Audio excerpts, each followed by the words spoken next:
Have you ever just frozen? You're staring at a huge life choice, what to study, who to be with, where to move, and the pressure just feels immense. Well, today, we're going to dig into why that happens, and we're going to look at it through the eyes of the philosopher Jean-Paul Sartre.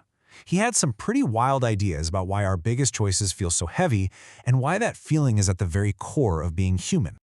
It's a weird thought, right? We spend our lives chasing freedom, but then when you get it, total freedom to carve out your own path, it can feel awful. Less like a gift and more like this crushing weight on your shoulders. So what's the deal with that feeling? Well, if you ask Sartre, it's not you just being indecisive. Nope.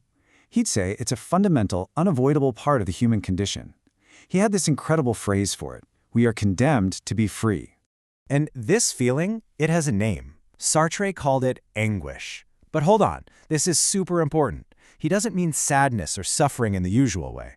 Anguish isn't about life being bad, it's more like vertigo.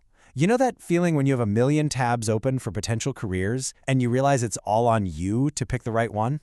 That's anguish, the dizziness of infinite possibility. Okay, so where does all this come from? For Sartre, it starts at the very beginning. He says we are just thrown into the world. We don't choose to be born, we just appear. And from that first moment we're aware, bam, everything we become is on us. Totally our responsibility.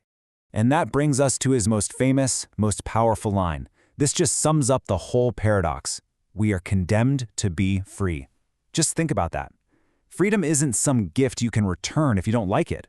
It's a sentence. You are forced to choose every single second with no script and no instruction manual. So if there's no instruction manual, what are we supposed to do? What even are we? Is there some kind of built-in human nature that guides us? Or are we just making it all up as we go along?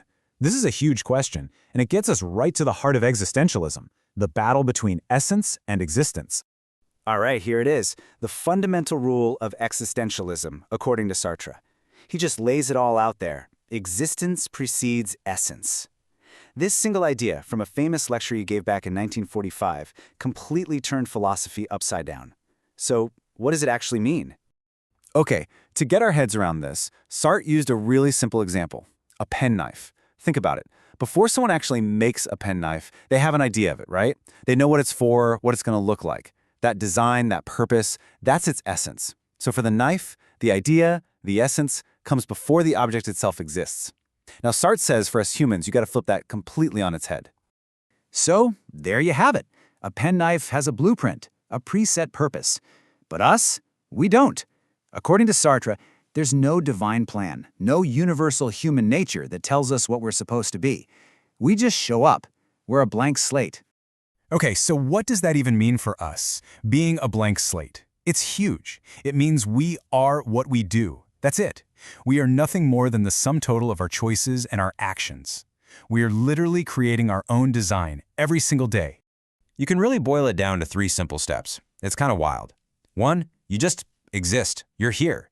2, you start making choices, and every single choice, every action, starts to define you. And 3, through all those choices, you are creating your own essence. You're building who you are from the ground up. Sartre used the word fashion. We literally fashion ourselves. I love this analogy. Think of your life as a sculpture. You are the artist holding the chisel, but you're also the block of stone being shaped. Every single decision is another tap of that chisel, creating the person you're becoming. And get this, there is no way out of this. You can't escape this responsibility. You might think, okay, I'll just not choose. I'll sit back and let things happen. Nope. To Sartre, that is a choice. Choosing to do nothing, choosing to be passive, defines you just as much as taking a big, bold action.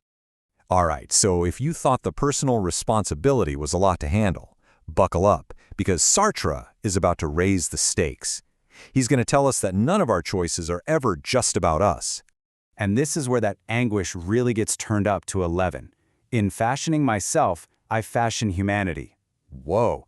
What he's saying is, when you make a choice, you're not just choosing for yourself. You're basically holding up a sign to the entire world that says, this is how a person should act. This is what a human being should be. Yeah, every single thing you do is like creating a little model for how all of humanity should behave. You have to act as if everyone is watching you, learning from you. And that, right there, is where the real weight of freedom comes from. It's an absolutely terrifying and kind of amazing responsibility. So, I want to leave you with this question. If Sartre is right, if every single choice you make is a statement about what it means to be human, what are you telling the world?